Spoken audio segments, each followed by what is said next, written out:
So how bad is the condo crash in 416 Toronto, Central Toronto going to be? And number two, why do I keep talking about it? And number three, why haven't we heard a lot about it yet? Why haven't there been stories on the news? And, why hasn't this been blowing up in social media? And you say there's a condo crash, but it doesn't seem to be wild. You're right, because it's gradual. Let me explain. So I've been talking about the fact that tiny dog crate condos in Central 416, particularly Central 416, all over Ontario, condos are under pressure for price, but particularly in Central 416, it's down sort of downtown Toronto and uptown Toronto. Like, you'd have to memorize the places, but it's just imagine that core of Toronto with all those condo towers.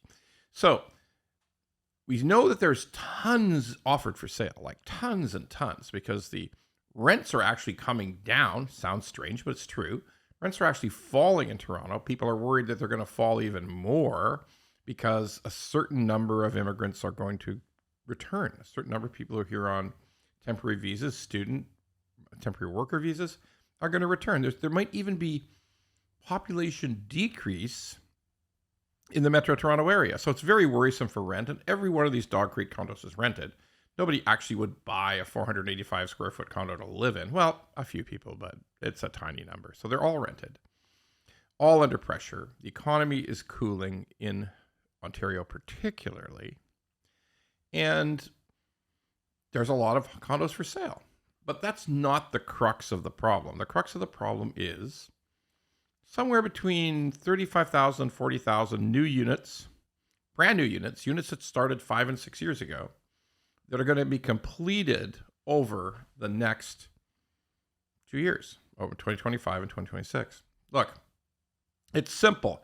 You just count how many buildings started. You just count the cranes. You count how many units are there in those buildings. And, they are all going to finish. They've all received financing. They are all sort of running on schedule. A little late, but some are right on time. Some are a little behind, but they will all eventually complete. That's one thing I will tell you about a condo tower. Once it's halfway up, it'll probably finish. They're probably going to finish the one that's gone super bankrupt, or the one at Yonge Street. I mean, that's like a super bankrupt crazy town condo, and it's probably going to get finished. So why aren't we hearing more about this stuff? Because a new building comes on stream about every 10 days or so.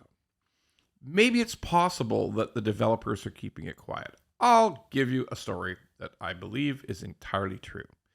One of the oldest, most respected, and richest condo developers in Ontario completed a project right down in Central 416, 330 units of that project. And again, this is a top developer. This is like the very top of the line.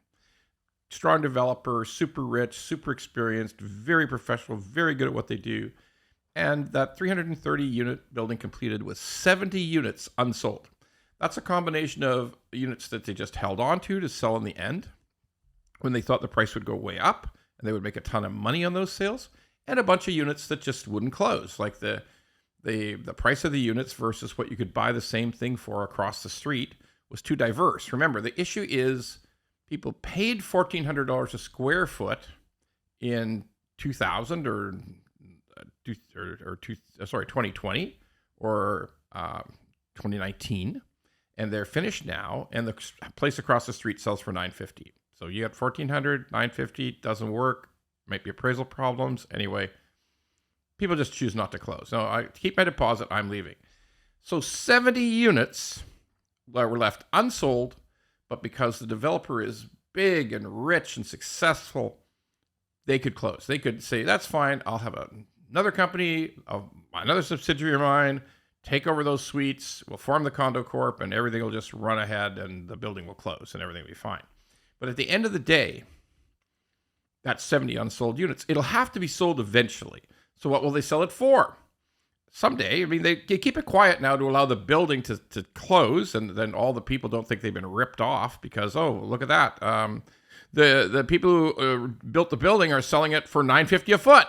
What the fuck? I mean, I've lost a fortune. I paid $1,400 a foot. So they keep it quiet for a little while, but then eventually they have to sell. So what if they have to sell for $900 a foot, $925 a foot? Yeah, that's a problem. And the key thing is, this was the best developer, the most successful, the oldest, the richest.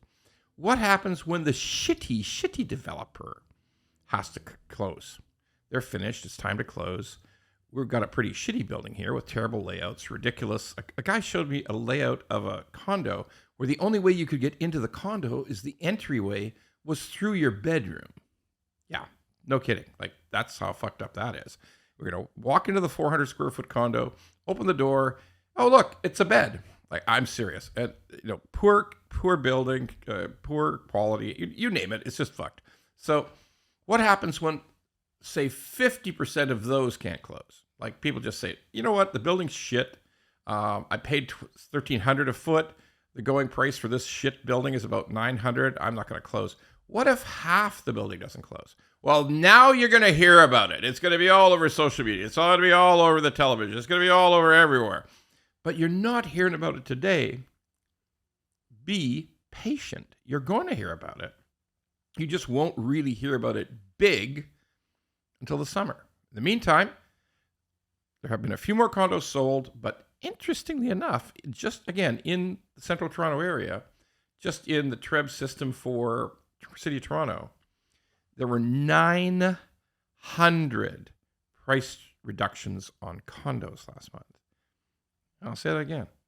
900 price reductions. There were no increases. There was no bidding wars. Nothing. So the slow and silent condo crash will continue in 416.